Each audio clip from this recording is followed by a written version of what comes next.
Welcome back to the WSU Democrats Podcast. I'm Ethan Bishop. I'm the president of the organization.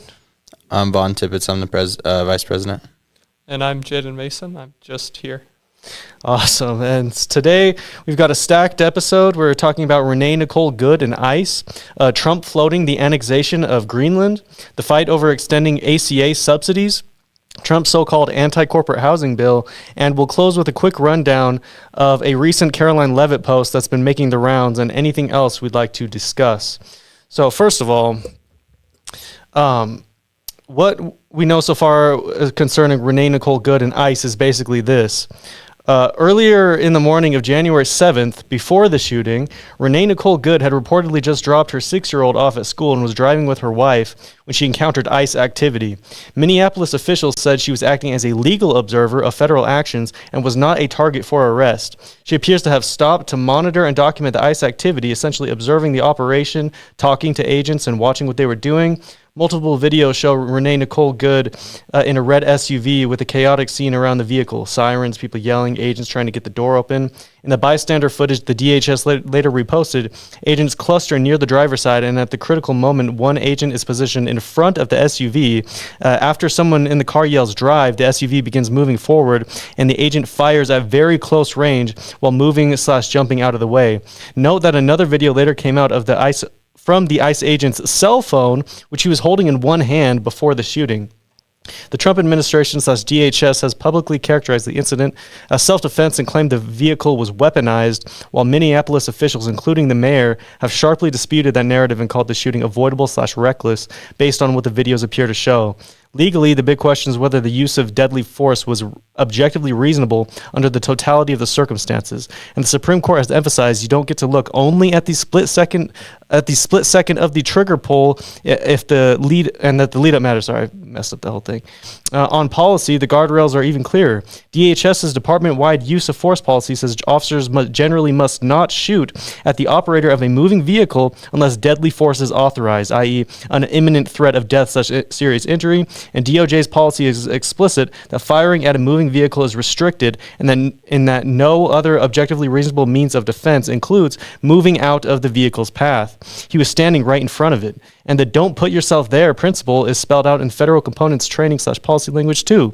U.S. Customs and Border Protection's use of force policy says officers should avoid standing directly in front of/behind a subject vehicle, should not place themselves in the path of a moving vehicle, and should avoid intentionally placing themselves where they'd have no alternative but to use deadly force. So I'll start on what I think about this. What a prosecutor should argue in this case is that he relinquished his right to self-defense when he stood in front of the car. Because you could say, oh, well, he shot her because she was going forward. First of all, it was clear that she wasn't going forward in order to run him over. She was literally turning her wheels to go the other way. And also because DHS and DOJ policy says you literally are not supposed to stand in front of the car. You're not supposed to put yourself in a situation where you have to use deadly force.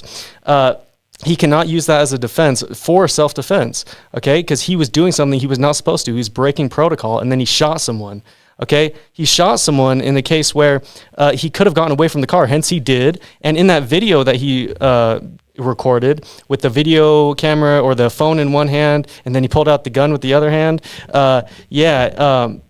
that showed, and it kind of gave us an idea that there was some kind of impact. It sounded like he did actually get hit by the car to some extent, but it was not like he literally got ran over. It almost like it grazed him pretty much. So as he was getting out of the way, so not only was he not supposed to be there, he could have gotten out of the way. Shooting her as he was getting out of the way didn't change anything. He could have just gotten out of the way in the same way, okay? He didn't have to shoot her. He shot her for literally nothing. Someone who did not intend to be in that situation where she was going to kill someone, okay? That was not her intention at all, and he just jumped the gun, literally, and shot her dead. And now a 6-year-old is orphaned, and yeah, and I do believe that it is murder, okay? He should not have stood in front of the car, period. So it's the question where people are like, oh, well, was he in front of the car? Was he not in front of the car? I think it's pretty clear he was. That doesn't change the situation. It's still murder, okay? That's really good. I'm glad you brought up the part about the DHS policy and how they're supposed to handle situations, because we saw right away by the videos that came out that it was most likely not true that she was trying to run him over. And then we're seeing more information come out, and that just builds on that, that narrative of the story. And about this whole issue, it's so it's got so political so quickly, and that was thanks to Trump and Kristi Noem for making it political. And all they had at their disposal the day of was just that video that showed a few second clip, and you really can't make much of a strong opinion for either side with that little information. But you saw Trump saying that it was an act of domestic terrorism, Kristi Noem echoing that narrative, and that's just blatantly false. And then I wanted to talk about, I had the opportunity to speak to a family friend of mine that I've known for a long time. He's a great guy. He's been a police officer for 35 years, and I wanted to get his opinion on the situation with how he should have handled it. And he gave a really interesting perspective, because he said, let's see, I'll quote him here. So he says, you would think I would be the one who would immediately defend the law enforcement, but that is not the case. If there was something done wrong, then someone should be held accountable, and then we should train and learn about it. But I will remind you of this. There are hundreds, if not thousands, of use of force incidents every day across this planet by police officers. A large percentage of them are justified and done very well. Humans will make mistakes under stress, not an excuse, just a reality, but we will hold people accountable when those things occur. So what he's going on here is saying that from the ICE agent's perspective, he's in front of the car. Again, probably shouldn't have been. He's also to the side where he could have, easily stepped out of the way, which he did. Didn't need to fire his weapon. But, from his perspective, this isn't defending him at all. But, the car starts to, she slams on the gas pedal and the car's pointed straight for him. Now, from her perspective, she probably didn't even see that he's there, because she has another agent reaching in the window. So she had no idea he was there, possibly. At the moment she steps on the gas, the car's headed straight for him. So he draws his gun, and by the time he already pulls the trigger, the wheels turn out of the way when she eventually sees him. So, again, not want to stress that this is not defending him, but just kind of elaborating on his perspective. And then what the cop that I talked to said was that, mistakes do happen, and regardless if it's a mistake or not, you need to be held accountable. And that's exactly what we should see happen. He also said that, he said, lastly, remember this: I don't believe in sides. I only believe in truth and facts. But because there are so many people that are just interested in their political side of a matter, truth is difficult for the average citizen to find. So that just talks about how, like I said, how the Trump administration is trying to push this domestic terrorist narrative when she was just trying to drive away. They're just trying to victimize themselves every chance they get, just act like their party is under constant attack and constant violence to just build their base of, hate and even more of that. And, so I just want to say that, give his experience that from the officer's perspective, it's easy to say that we understand how he should have acted, but he did go through training, and regardless if there was a mistake made, he should be held accountable. The FBI has taken over the investigation. I would say it'd be better for state and local police to take care of it, but the FBI has taken over everything. I believe this is just to, control the entire narrative and push their side of the story even more, which is not what we want to see at all. Yeah, and let me just say that also, we could talk about what the ICE agent should have done and all this all day, but the fact is, like you said, they undergo training and they should be held to a higher standard. I don't even get, first of all, like I said, he should have been standing in front of the car. I'll harp on that till the day I die, because that's what people aren't understanding. That's what the right wing said, as if it's a dunk on us. They're like, oh, he was standing in front of the car. Yeah, why was he there? That's against policy. But even then, you stand in front of the car and then you shoot at someone who you think is coming at you in the car. What do you think is going to happen when you shoot someone and they're dead and they're in the car and it was aimed at you? Okay, it's just going to hit you. So the fact that she's lucky that she was already turning, because if he shot her and she wasn't turning, then she probably just would have hit him, because that's what happened. She just kept going. So, and that's why it's heavily restricted to shoot into a moving vehicle. Okay, that's not to say it's always prohibited, but there's a reason why it's very restricted, is because it can harm even the person that's doing the shooting. It can go crash into something else like Renee Nicole Good did. They could have ran into a bunch of the counter protesters there. It could have done a whole bunch of stuff. And that's why they shouldn't have done that. And the fact that the FBI is taking over the case, I think, is disgusting. Minneapolis officials should take over that case, and I think that he should be charged with murder. Jonathan Ross, the ICE agent that did it, he should be charged and prosecuted for murder by Minnesota officials on state charges. But yeah, I agree with that, and I'm hoping that's what happened. That is what will happen.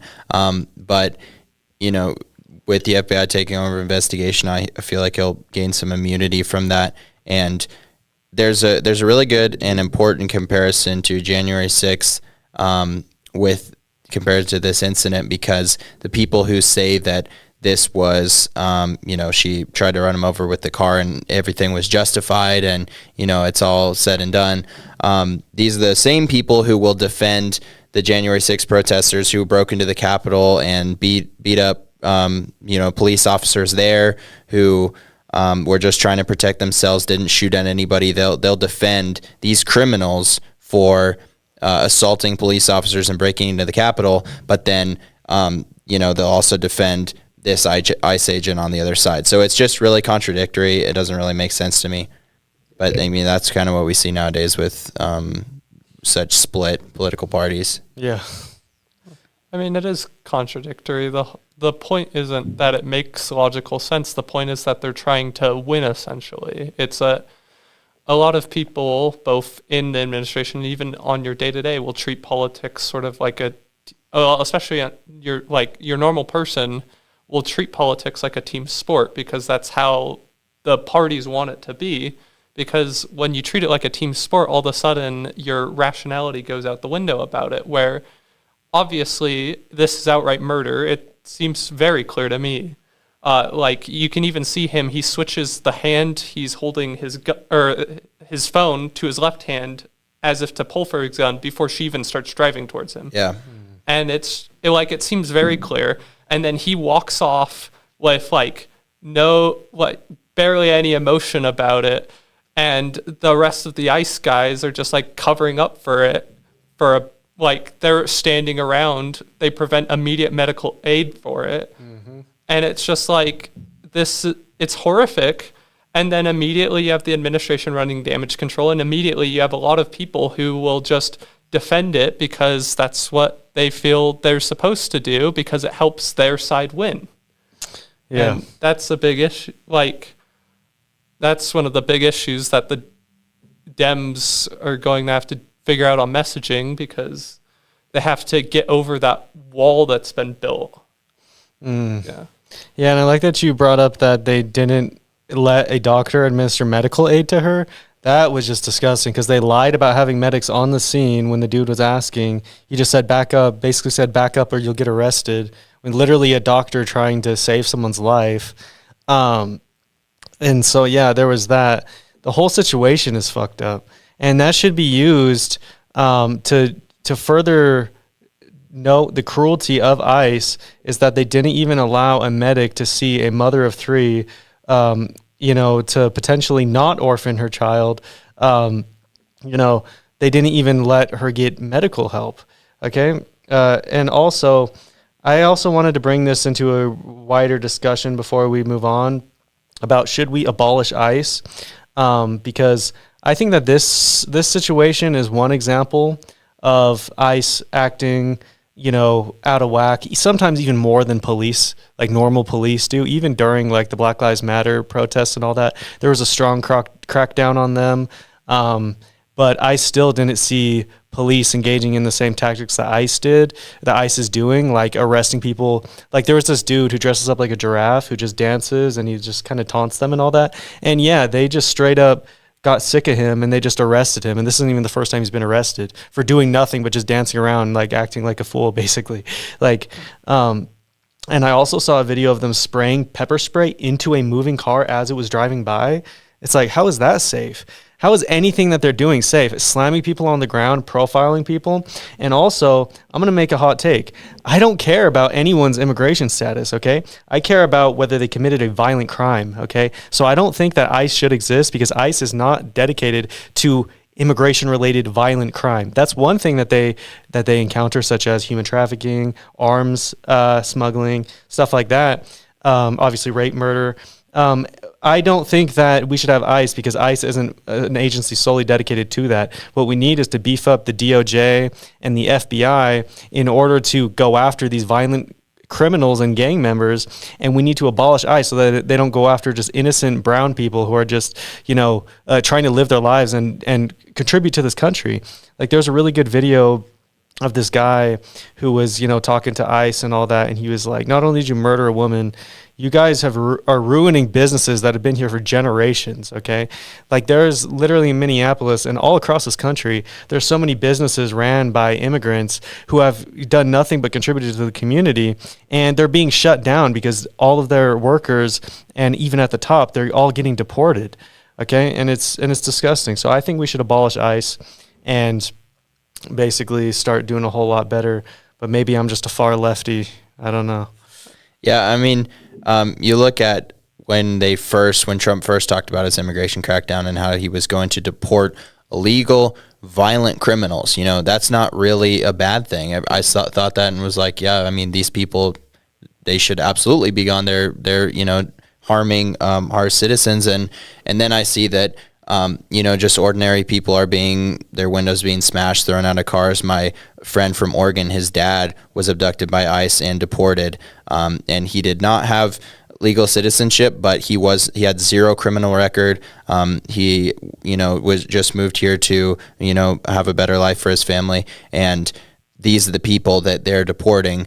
I'm not on board with that because they should focus on the violent criminals first, and then, maybe the illegal citizenship, it's still an issue and it should still be addressed, but it should come after these violent criminals have been taken care of first, and not going after these citizens who, like you said, are contributing to society. Yeah. I mean, I fully agree. ICE should be abolished. They've shown repeatedly that they don't care about due process or the right of law, which is, this isn't the first time they've murdered someone, frankly. Mm-hmm. There are hundreds of people that we have no record of. We don't know where they are, where they were sent. They were just picked up off the street or off their work site, and we just don't know where they are. And that's terrifying because it's slowly becoming more like they're getting bolder and bolder. I mean, you've got J.D. Vance who's like, oh yeah, we're going to start sending them door to door. And it's like, okay, that's cool. I love the secret police who wear masks and no identification going door to door to round up minorities. They've arrested citizens. They've deported citizens. They deported a Purple Heart veteran. Mm-hmm. And it's like, are you kidding me? Yeah. Yeah, that's a good point. I mean, the whole administration has been so extremely sloppy with how they've handled everything. Like you said, they've detained and in some cases deported legal citizens. They deported, veterans. And then when they're pressed about it in Congress, they'll deny it and say that it didn't happen, which I'm glad that the people in Congress, I saw a video, they showed a video of a veteran who was deported and said, well, you're actually lying by denying it because here he is and here's the proof. So hopefully we see more, acknowledgement of that and just keep pushing to make this right. Yeah, and before moving on, I just wanted I like how you did compare January 6th insurrection to this January 7th murder of Renee Nicole Good. But I wanted to also compare something, which is a far-right extremist versus what you could call, I guess, more of like a leftist liberal, because she was a legal observer. She was basically trying to impede ICE and all that kind of thing based. But So Ashley Babbitt was a far-right insurrectionist who broke into the Capitol on January 6th, and she had a knife on her, which was later found, and she was trying to crawl through a broken window to try to get to members of Congress. There was a police officer right there with a gun drawn who was literally the last line of defense between her and members of Congress, and she just kept on trying to crawl through the window. She was warned, and she got shot basically right about here. People thought she got shot in the neck because it was kind of close, but it was about her shoulder-ish. And yeah, she died. And then, Trump and all them, they decried her, murder, and they said, oh, no, she was a threat, hence why if she would have gotten over that window and pulled out her knife, she could have just, started stabbing the police officer and then got to members of Congress. And hence, breaking through windows and trying to crawl through it, literally a broken window, I wouldn't put it past someone to do something like that. So, yeah, she absolutely got what she had coming for her. And then Renee Nicole Good, someone who was turning away, someone who, the police officer, or not even police officer, don't give him that much respect, the ICE agent, shot her when he was not even following protocol, and he just jumped the gun, basically. So you got in one case, the federal official was not even following protocol, just shooting just to shoot. And like you said, it seemed premeditated. And then on the one hand, with Ashley Babbitt, you have a literal insurrectionist being shot because that was necessary to defend police and members of Congress. Okay, that's the difference between the martyrs of the right and the martyrs of the left. Okay, because Renee Nicole Good, she wasn't some horrible person who, tried to murder an ICE agent or do anything like that. Okay. From what it sounds like, she was a good person who just wanted to contribute to this world and wanted to spread kindness and happiness and wanted to help her friends and family and her neighbors who were being profiled and unjustly targeted by ICE. She just wanted to help them out, and she got murdered for it. Okay. So yeah. Yeah, I mean, this is where you need to leave your political side out of it. I'm just talking generally because it doesn't make sense to defend Ashley Babbitt and say that cop was a murderer, and then at the same time defend the ICE agent and say that, Renee Good, who was just trying to drive away, was a domestic terrorist. It doesn't make sense. You can't have both, but that's exactly what we're seeing from the right. That's what they're claiming. They'll defend, Ashley Babbitt for trying to illegally break into the White House and then, defend the ICE agent. So it really doesn't make any sense. Yep. All right. So if we're ready to move on, let's talk. Trump taunts the annexation of Greenland. So Trump has been reviving and escalating his push for the U.S. to acquire Greenland, and lately it's moved from trolling idea to actual pressure campaign language. In early January, multiple outlets reported him saying the U.S. is going to do something about Greenland, quote, whether they like it or not, arguing that if the U.S. doesn't control Greenland, Russia or China will move in, which is a framing he's been repeating as his justification. Reuters also reported Greenland's leaders and Denmark responding very bluntly, basically, enough is enough, Greenland is not for sale. And they're pushing for Greenland's defense to be handled through NATO, not any unilateral U.S. takeover logic. At the same time, this isn't just talk. Reuters reported that the Trump administration has explored financial incentives, including the idea of direct payments, to try to sway Greenlanders toward joining the U.S., which is wild because it treats sovereignty like a marketing problem. And politically, it's spilling into Congress, too. There are lawmakers introducing bills aimed at authorizing negotiations or even annexation-style steps, which shows how the rhetoric is bleeding into real institutional moves.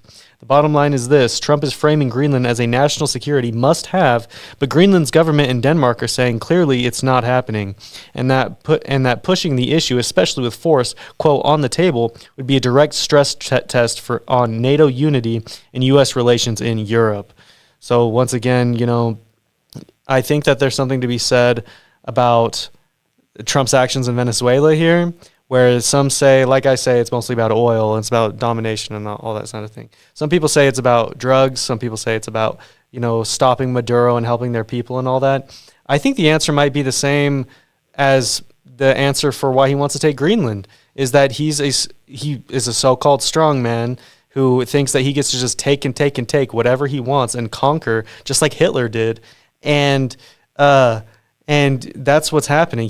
That's not to say there aren't benefits of getting Venezuela, like oil. That's not to say there isn't benefits of getting Greenland, like, for example, points to hide missiles, as well as earth materials and other things that you could get from Greenland. And that makes sense, even though Greenland already allows the United States to do combat operations there and have facilities and do all kinds of training there. Trump thinks that's not enough. We need to literally control Greenland. And I think that, like I said, the resources are a part of it, but I think part of it is Trump literally, it's for his own ego, okay? He thinks that he just should get to control whatever he wants. He wants to control this entire earth and be as powerful as he can. I think that's truly at the heart of it. Hence why, I mean, the greatest example is him trying to overturn the 2020 election. You know, he wants power at all costs. He has no love of country. He has no cognition beyond, oh, I'm going to do what's going to work to get me ahead. I don't care about the Constitution. I'm going to say we should terminate it to overturn an election I lost by 7 million votes. Literally, he said to terminate the Constitution in order to do that. He doesn't care about anything but himself, and the fact that that's not so clear to so many other people, I don't understand. But yeah, what do you guys think about this? Yeah, we know he's covering it up and trying to kind of shift the focus and distract people from his real intentions with Greenland. Personally, I don't think that's super clear, but we know that what he has said about Greenland is not true. Same with, because he said it's about national security and China and Russia, but it's the same with about Venezuela being about drug trafficking. It's just not true, and he's just trying to shift the focus and keep people from catching on to his real plans. So I did want to touch on the history of Greenland a little bit. A lot of people, or I guess I shouldn't say a lot of people, but some people are questioning why Denmark should have control and should have, governing control over Greenland. And it's just the same story as every other country and piece of land, is that early Danish and Norwegian settlers established trade posts there on the island in the 18th century, and then since then Greenland has become a part of the Kingdom of Denmark, but they have passed laws in 1979 and 2009 that allow it to self-rule and have control over their own policing and natural resources.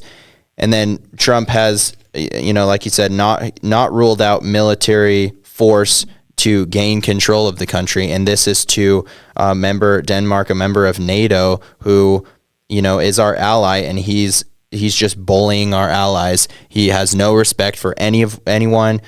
There's a lot of NATO countries that have all spoken out against this, and they're calling for respect to our allies, and that's very important because he's just so incredibly disrespectful to absolutely everyone, our closest friends, closest allies. Canada, one of our longest, closest allies, he's just a dick to absolutely everyone.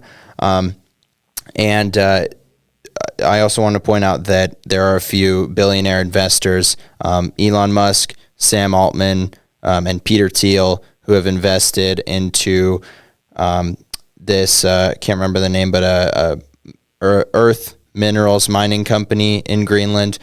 They've invested a ton of money into that to extract rare earth minerals from Greenland that are essential for AI infrastructure and technology and stuff like that. So we could kind of see hints of, these people also want the annexation of Greenland, but these three people that are named are also arguably the techno oligarchs that we are seeing running the country now. So it's no surprise that they would support this. Yeah. Yeah, I don't know what to say, honestly. It's just disgusting how we look at different things that are in certain countries and we think, oh, how can I just take over this country in order to get these materials, rather than some kind of partnership, which we already have with Greenland. So I think it shows Trump doesn't just want a partnership. He wants absolute control. And that's not how you do things. You don't just try to conquer in a country because they have something you want. Okay, we're living in 2026. This isn't way back in history where you would just rape and pillage and just take whatever you want just because you could take it. It's like that makes no sense, and it's barbaric. Okay, it's barbaric what he wants to do. And yeah, I just think that Greenland should stay in Denmark's hands. If they want the rare earth materials and that sort of thing to counteract, for example, so we don't need the same things from China and Russia, so we don't need all of this investments for technology coming out of these other countries. Okay, why don't we do more for Greenland? Why don't we set up a trade deal? Why don't we do something like that? Because Trump is always talking about trade deals and his supporters. Oh, I think he made so many trade deals. He really hasn't made one trade deal. It's like they consider tariffs a trade deal. It's like, no, it's not. It's literally passing the buck to the consumer, basically. The company pays the price for the higher prices from getting these materials from overseas, and then the consumer pays more because the business heightens prices. That's not a trade deal. You're just fucking the American people. But yeah. Well, I would like to add, this isn't like Trump's done it so the Congo went to war and Trump intervened and essentially brokered a peace, but as contingent for part of the peace, conveniently, the U.S. would be allowed to put American companies to extract Congo's resources, because we did so much in that conflict. We were very involved in it up until the end of it. And it's just very blatant, I feel, that seems. He wants the resources, and I think more than anything, he just wants the resources so he can brag about how the U.S. has more resources than everyone. I do like mentioning the oligarchs, the tech oligarchs. I do think they play a part. I am very concerned about how much influence they have over the White House. It's frankly a bit terrifying, and I mean, it's not going to stop. Trump's kids are on their tech boards. And it's a bit terrifying, frankly. Yeah. Yeah. Well, I mean, Trump has no respect for the rule of law. And, we have, I forgot what I was going to say. Hey, I'm supposed to do that. Yeah, that's your job. So he has no respect for the rule of law, and he's just trying to, strongman all these things. He has no respect for democratic processes in the Constitution, which is why he's passed so many executive orders to bypass normal legislative processes, because he just doesn't want to go through that or doesn't think it would pass. We, like you said, in 2026, we have rules, we have laws, we have, democratic government, and you need to, whether you think things are right or wrong, you need to go through that system to have people vote on it so it is more fair and, serves the interests of the majority of Americans. And he's just bypassing all of that. And I think we won't see any change in, Trump's agenda anytime soon, because we're not facing any consequences, frankly, but we're a part of the UN, and we've broken international law, so many times with Venezuela, and, national law as well. And then with Greenland, that would be breaking so many laws, and we're just not facing any consequences. So he can just keep doing it over and over again. So I think the UN and, other countries need to take action against us. I'm not calling for war or anything, but just, as someone to actually stop him and saying hey, this is illegal, you can't do this, because if no one does, he's just going to keep doing it. Yeah, and it's crazy when you think about how many territories and countries Trump has talked about owning, even before he became president, the second time with Gaza. I think he said it could become beachfront property. And then he's talked about governing Gaza, taking over and governing Canada, obviously Greenland, now Venezuela in practice. I think he's also talked about doing it to Iran, running Iran. What was that? Cuba too. Yeah, Cuba. He's done this with all sorts of different countries. It's hard to even name all of them. So, and imagine if he actually got what he wanted, if every country that he ever mentioned about wanting to control, he controlled, which is honestly, with the U.S. military, that's not that far out of the picture, that they could just take over several of these countries. Because a lot of these countries, they wouldn't really have any much legs to stand on. Like Canada would get crushed. Cuba would as well. All of these countries. Maybe Iran would stand a decent chance, but still, it's just crazy what he wants to do. But do you have any more thoughts on that, or should we move on? We move on. Yeah. Okay. So now we're going to talk about the ACA extension in the House. So here's where things stand on the ACA premium subsidies. The enhanced premium tax credits that made marketplace plans cheaper, expanded during COVID and later extended, expired at the end of 2025, and that's why a lot of people are seeing nasty rate shock in 2026. On January 8th, 2026, the House passed a clean bill to restore/extend those enhanced subsidies for 3 years, and it passed 230 to 196, with every Democrat plus 17 Republicans voting yes. House GOP leadership opposed it, and it moved forward anyway via a discharge petition vote, which is basically members forcing a vote even when leadership doesn't want it. In the Senate, as of today, January 13th, 2026, there's no final Senate passage of the House's clean 3-year extension. Senate leaders have been signaling they want reforms attached, and there are active bipartisan talks about a shorter extension, like 2 years, plus changes such as income caps, anti-fraud measures, and requiring at least a small monthly premium. What does it mean for Americans? If Congress doesn't lock in an extension soon, a lot of marketplace enrollees can keep getting priced out. KFF estimates subsidized enrollees' payment premiums would jump more than double on average for 2026 without the enhanced credits, on average jump from $888 to $1,904 per year. And coverage drops are a real risk too. CBO, the Congressional Budget Office, has estimated the uninsured total would rise to about 2.2 million in 2026 if the enhanced credits aren't extended, with bigger losses in later years. Other analysts project even larger coverage losses depending on assumptions. So we got the House passing something which is objectively great for the American people. Now, whether the Senate will pass it seems more so up in the air. So I hope that the Senate ends up passing it. I know even, my family, we had to switch to a different, health insurance this year because it would have gone way more expensive for us if we didn't, literally because of this happening. And so many people are going without health care. And this is something that I care a lot about because I've had health issues in the past, and I've seen how much I would have to pay if I didn't have insurance, okay? People are literally going to go into debt, and they're going to never be able to pay it back. They're basically going to have their life ruined because they don't have insurance because of Republican actions.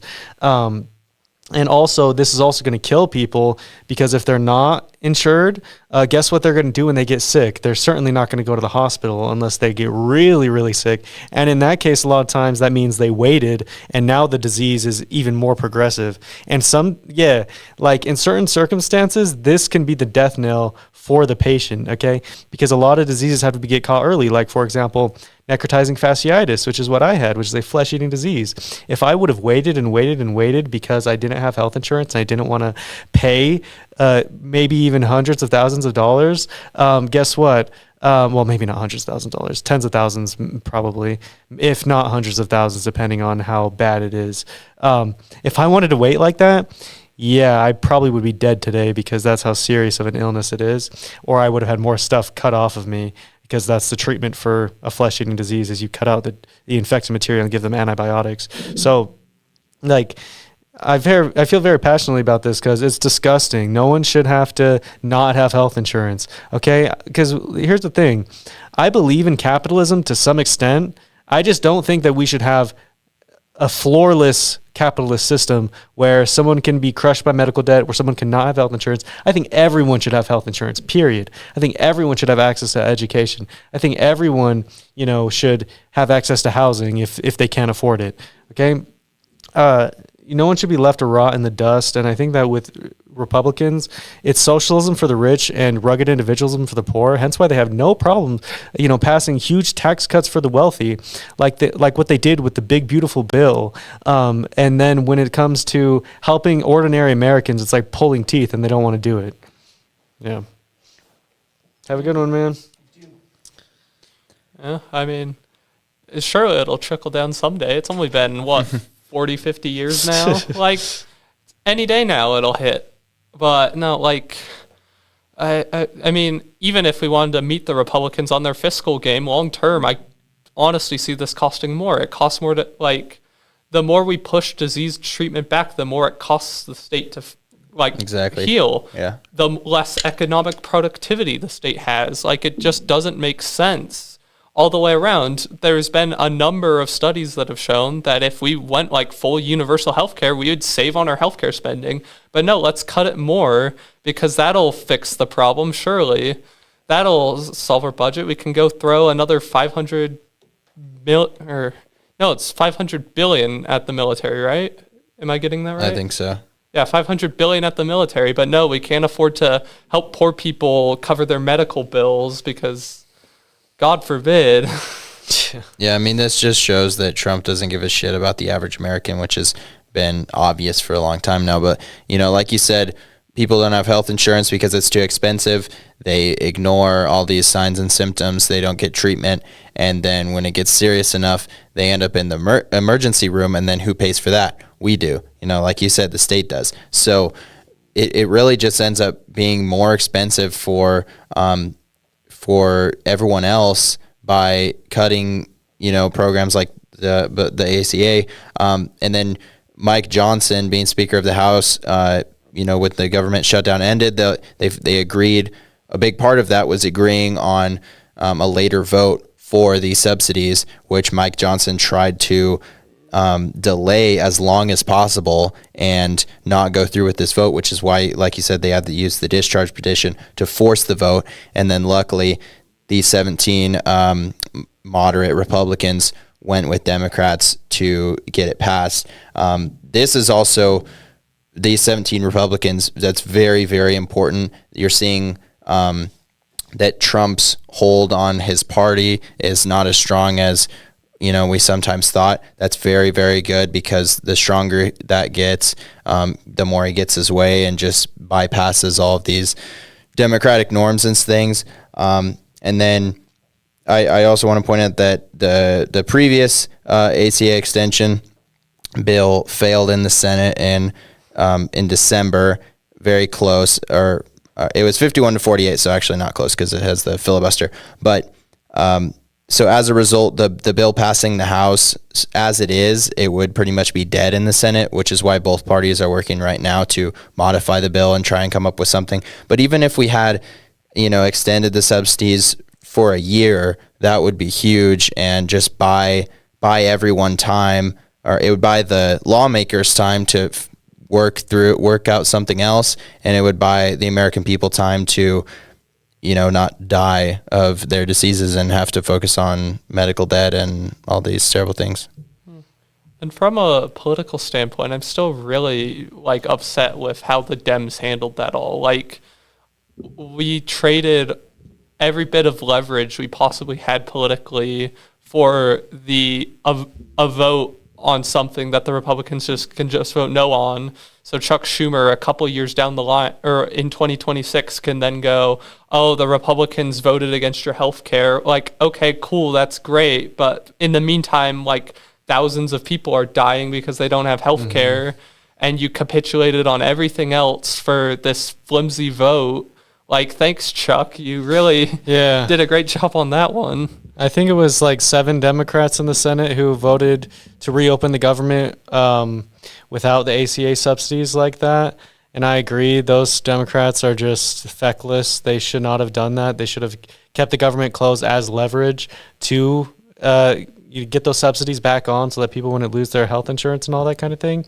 I will say, I don't think Chuck Schumer handled it well. I think there is a little bit of there's something mischievous going on. Even though Chuck Schumer himself didn't specifically vote to reopen the government, I think he probably was complicit to some extent. The only thing I would just kind of say is the majority of Democrats in the Senate didn't vote to reopen the government, hence why it was only 7. And I just think as Democrats, we just need to do better than those 7 and really just try to say, hey, we need to fight Republicans, every step of the way when they're trying to take away our health care, when they're trying to, take away our rights, when they're trying to do everything like that. Because I think what happened with those senators on our side was they just got tired of the heat from the government shutdown, even though most people were blaming it on Republicans. Most people were, if you looked at polling. But I think that they saw it just wasn't a good look, and people were kind of they were blaming Republicans more so, but they were also just blaming Congress as a whole, like, oh, the government shut down Congress. Then I feel like they kind of took responsibility for that, and they were like, you know what, we need to reopen this government, even though it's going to cause suffering, in the longer term, whereas in the shorter term, maybe with flights and different things that were being disrupted during the shutdown, maybe that would be better. But it was not the right trade-off, right?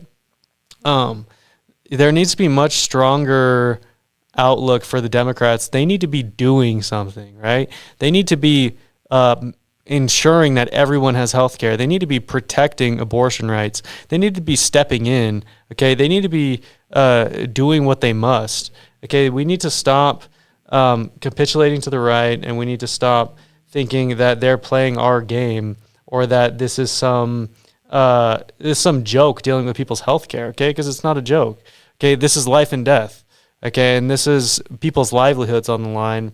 And no one wants to be sick, right? No one wants to be in this terrible situation. And especially no one wants to be in that terrible situation on top of not having health care. No one wants to pay a shit ton more for health care either. They're living paycheck to paycheck, not even able to survive in order to have health care. Like, yeah, I think it's disgusting.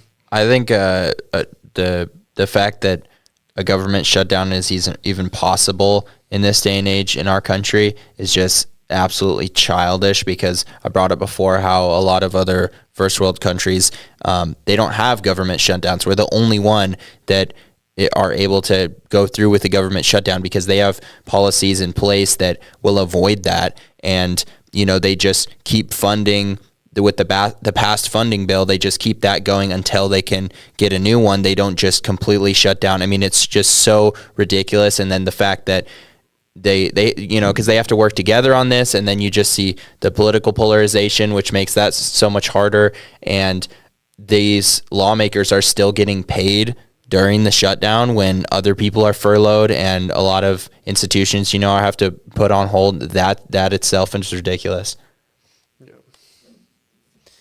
All right, so if we're ready to move on, now Trump's anti-corporate housing bill.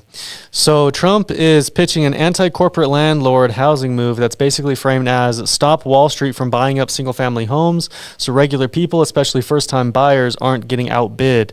The White House's message is that, quote, people live in homes, not corporations. And Trump has said he wants Congress to pass a ban on large institutional investors buying single-family homes as part of a broader affordability agenda. Right now, it's more of a proposal plus policy package than a clearly passed bill. Reporting says the administration is preparing a broader affordability push and may use federal levers too, like restricting access to federally backed housing supports or changing how federal housing-related programs treat large investors, while urging Congress to legislate a direct ban. The case for it is straightforward. In some metros, big investors can concentrate ownership, turn would-be owners into renters, and squeeze supply for families. The case against it is that institutional investors are a small share nationally, often cited around below 3% of family homes overall. And many housing economists argue the core of the problem is still too few homes being built. So a ban might be symbolically satisfying, but only modestly move prices unless you also boost supply. What it could mean for Americans. If it's targeted and enforceable, it might reduce investor bidding pressure in certain hot markets and help some buyers at the margin, but it could also create loopholes, smaller entities, subsidiaries, shift investors into other housing types, or push more demand into the remaining for-sale inventory unless new construction rises too. So I think it's an interesting idea, trying to stop the Wall Street from buying up single-family homes. But like I said, often cited around below 3% of single-family homes overall is what is being owned by the institutional investors. So it seems like even if this did get passed, maybe it wouldn't do that much. I still think it's maybe a good thing. It does seem like a good thing on the surface. But yeah, I'm curious maybe what you guys think about it. Yeah, I mean, like you said, it's a small amount, but it's also about, using that percentage, it's about 500,000 homes. So that is a lot that, could potentially be cheaper. And it might not make a huge difference, which is why I think it is a good thing that we should go through with this, but we also need to add some other things on top of it to combat the housing crisis, because it is so bad right now, and we need this bill and also some other things to actually see change in everyone's lives and on their rent, monthly rent and stuff like that.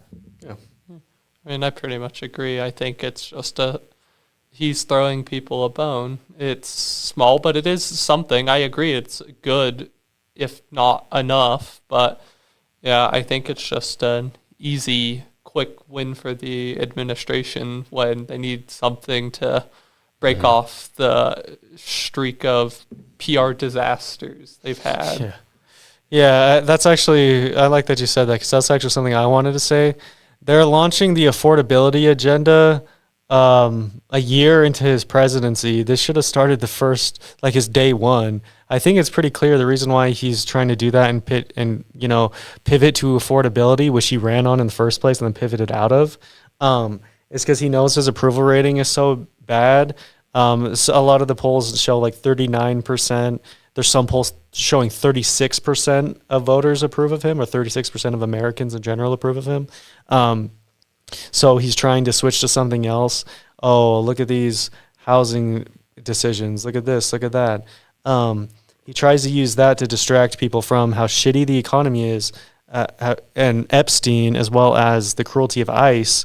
And it's just not going to work, because when you look at how shitty the economy is, people don't just forget that because you're saying a bunch of stuff and you're trying to make all these minutia of actions. Just like with Joe Biden, how he cut down on, I think it was the fees that credit card companies can charge you, just junk fees in general, made it so that airlines had to compensate you if you miss your flight, like if it's their fault and all that kind of thing.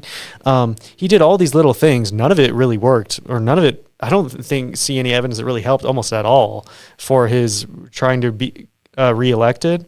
Yeah, I don't see how that changed anything, because just like how Bill Clinton says, it's the economy, stupid, because yeah, it is. And Trump's trying to change that narrative. It's not going to work with these little actions, okay?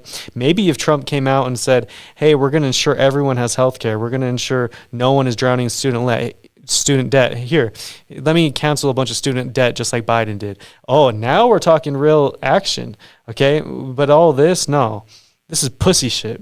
Low key. Sorry, I had to throw that in there. Okay, so now do you want to take the lead on the Karoline Leavitt propaganda post? Yeah, sure. So I came across this post that Karoline Leavitt reposted. She didn't come up with this herself. It's actually someone named Mike Netter, which I encourage people to look up and read this exact post, because it is just absolutely ridiculous.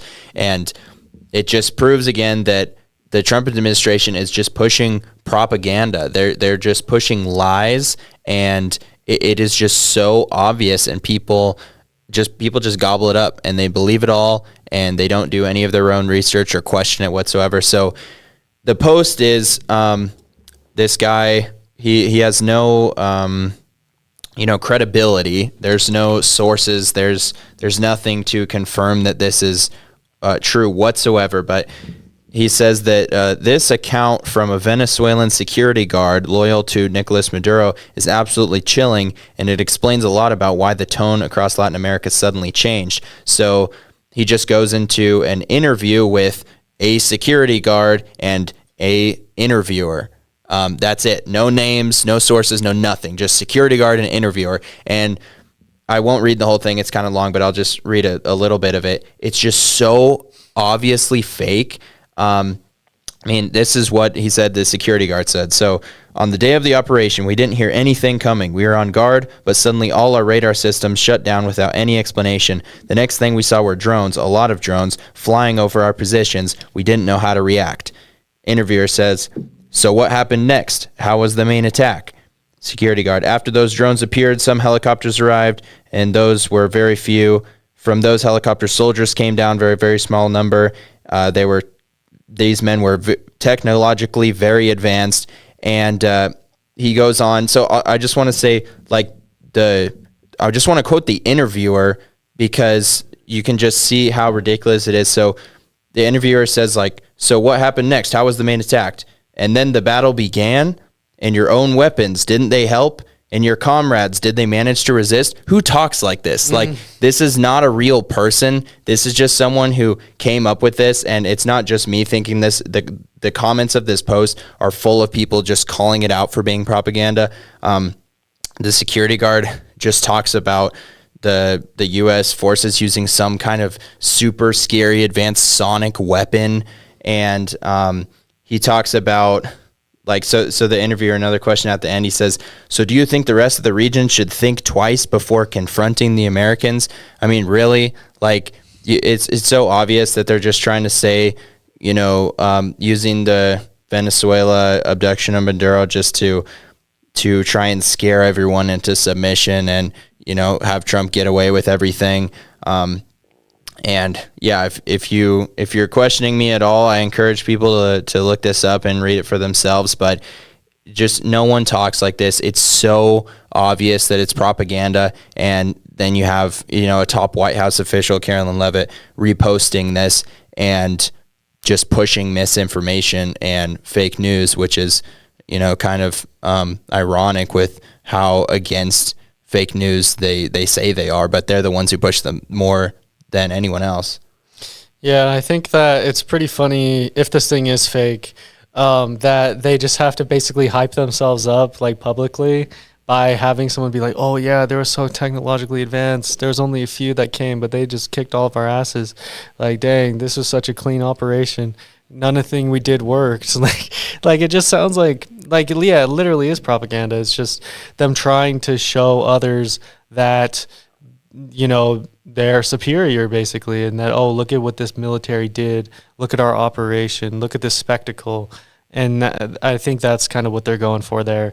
And yeah, it does sound like it would be scripted. And if it is scripted, I think that's another disgusting thing, because an administration should never just be outright lying to people, even if it's something that you might think maybe doesn't matter that much, like, oh, they just did that to make themselves look better, like from the Venezuelan point of view, like see them looking better. But like, it's still bad because the truth matters, right? We do not want an administration that is lying to us and filling our heads with propaganda, because the truth will set you free, okay? We want the truth, basically. I don't know how else to describe that. That's how we're going to move forward in this country and in this world, is if we have the truth in mind, and if that informs our decisions, not lies. Okay? But yeah. Yeah, I mean, you have the security guards saying that they killed hundreds. The U.S. killed hundreds of them. Somehow this guy's alive. We're not going to question that. And then the security guard that's loyal to Maduro, as this guy says, is just glazing the U.S. military and saying how we're so advanced and no one should even try anything with us. Like, you just got every one of your friends killed and your leader was taken, and then you're going to glaze the attackers? Like, that never, ever happens, and it's just not true. And this is just a text post, correct? Yeah, this is on X, and yeah, on text. There's no video, there's no audio even. Yep. Like, come on, Yep. what sort of journalism is that? You couldn't get a recording for me? Yeah, exactly. It's literally just text and then a picture of the helicopters over Venezuela, which we've all seen. But yeah, no names, no sources, no audio, no video, nothing. You'd think with how much the Trump admin loves AI, they would have at least tried something with that. Yeah, Like, that's come true. on, guys. Yeah. Do better than that. I think they would have, like, the sad part is at this point, AI would have been easier to uncover that it was actually fake than just some random text post. Because they could just say that it was just taken from somewhere. Yeah. And it was just put there. If it was AI, they could run it through they could run the AI through AI, and that'll tell you whether it was. I should honestly run that whole text conversation through AI and see how much it comes back. Yeah. But yeah, I mean, today's day and age with AI and how advanced technology is, misinformation is arguably at an all-time high, and it is just becoming harder and harder to find the truth and to find, real evidence.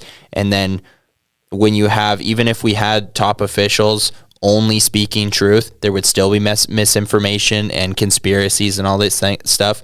But when it's coming from the administration themselves. It's coming from the White House themselves.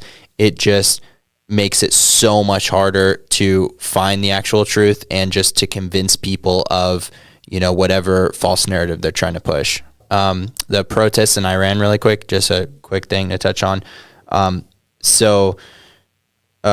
Protests in Iran have been ramping up since December 28th of last year, so not very long, but they've quickly spread across the entire country. And these protesters include shopkeepers, students, and ordinary citizens. They're not, military or violent. They're just ordinary people condemning their government and the regime for ignoring the economic collapse and rise of inflation. They're struggling to get food, struggling to buy everything, housing, affordability, everything. And how Iran's government has responded to this, they've created an internet blackout to limit communication and limit exposure of the protests. And they've also used security forces to suppress and harm the protesters. And reports of these deaths of the protesters, because they are killing protesters, it ranges from hundreds to possibly thousands of protesters that have been killed. This is only, again, since December 28th. And then the reason that that's a really vague estimate is because the internet blackout, it's really hard to get, true information out of there because they're just cracking down on everything. And then Trump posted about this, and he said that he calls the Iranian people to ramp up the protests, keep going at it. And he said, help is on the way. And then he said, make Iran great again. And I think he should make America great again before he makes Iran great again.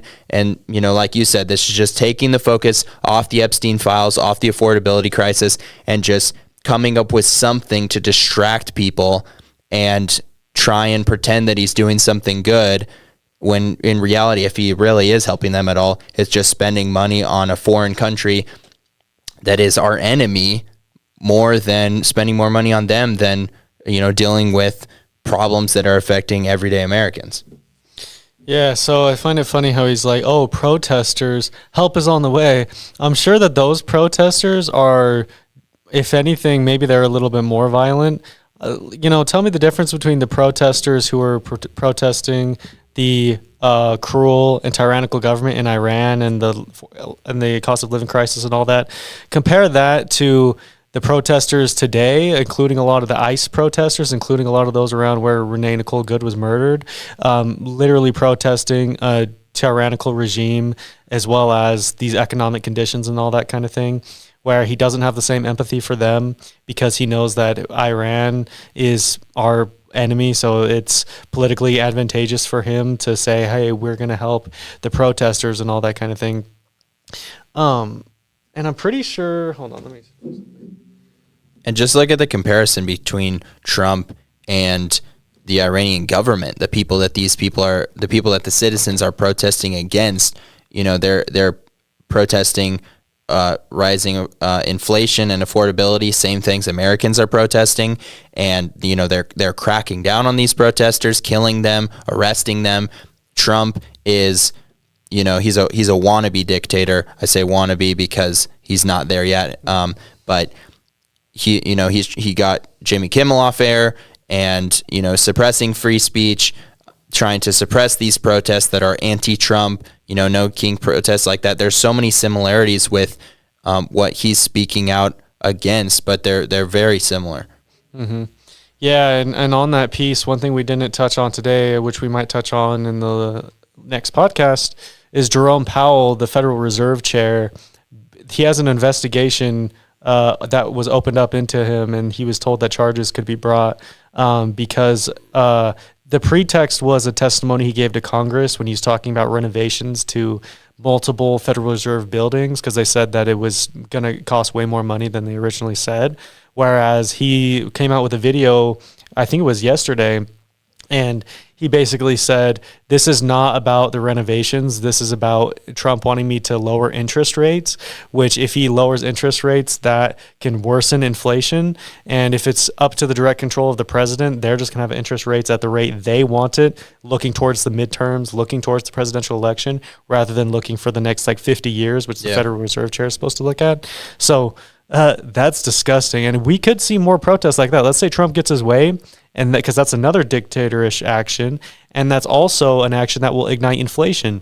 So maybe we'll be in a similar situation in not too long if he gets what he wants. Yeah. And then we'll have to protest, and then the UK will have to come help us on the way. No, no. Like, it is, the Jerome Powell thing is really important because, like, as a whole, when the state starts to grab hold of the federal bank, that is just an instant collapse. It collapses all investor faith in the economy. I mean, we've already had a mass pullout of investors starting today. Like, there are a lot of investors who are saying sell American bonds, sell American property.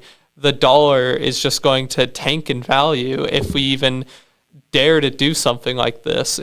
It's happened. Venezuela's economic crisis was caused primarily when Maduro said, no, I'm taking control of the federal bank. And then immediately they went straight into hyperinflation. And it's like, okay, cool, let's copy Maduro's economic playbook. Yeah. The one Republicans have spent the past decade talking about how it's the worst thing ever. Yeah, he captures Maduro, then he's like, you know what, I am Maduro. And then he's just doing the... Has him on his shoulder, influencing him. He's just in the White House, just being his advisor. Yeah, he didn't capture him. He brought him in for advice.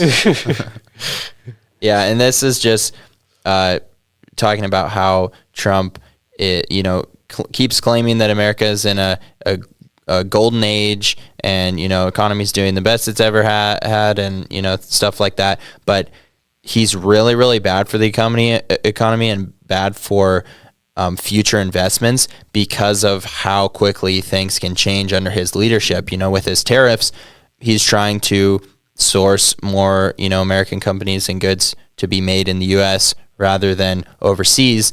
But by doing this all by executive order, he has across the board tariffs on every country one day, and then only on some countries the next. And then he's just changing the percent on tariffs, this and that on different items.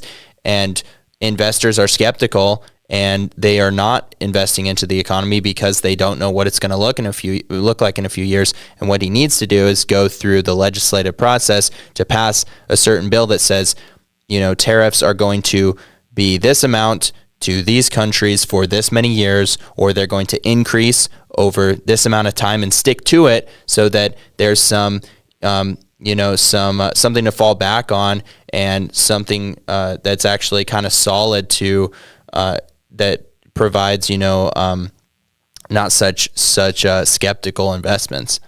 Yeah, and the tariffs, the thing is, a while back, he had literally posted on Truth Social to invest in the stock market, and then he reversed some of his tariffs. So he literally did blatant insider trading and encouraged it. And that's also his economic policy, where they're like, oh, he reduced tariffs for beef and tropical fruits. Oh, look at Trumponomics, whatever you want to call it. You can't even say Trumponomics. You can say Bidenomics and Obamonomics, but not Trumponomics. That doesn't even sound good. But he thinks that reversing tariffs is some kind of economic move. Like, that's going to further our it will further our country because you're undoing the horrible shit that you already did to our economy. Okay, I'm not a big fan of tariffs. I think that even though I'm a Democrat and I'm very on the left and all that kind of thing, I do believe in free trade and the free market within reason. And I think that's what drives prices down, is to have an abundance of supply. And that if we want to buy American and all that kind of thing, there's other incentives to do that rather than just tariffs, which will harm American-made, manufacturers and small businesses, which rely on certain materials that come from China and come from all these other countries. You're just harming them with these tariffs as well, which is going to make American-made products more expensive as well. So, I don't know. But anyone have any more thoughts before we wrap up? I'm good. I think that's it. Awesome. Well, thank you guys so much for watching this video.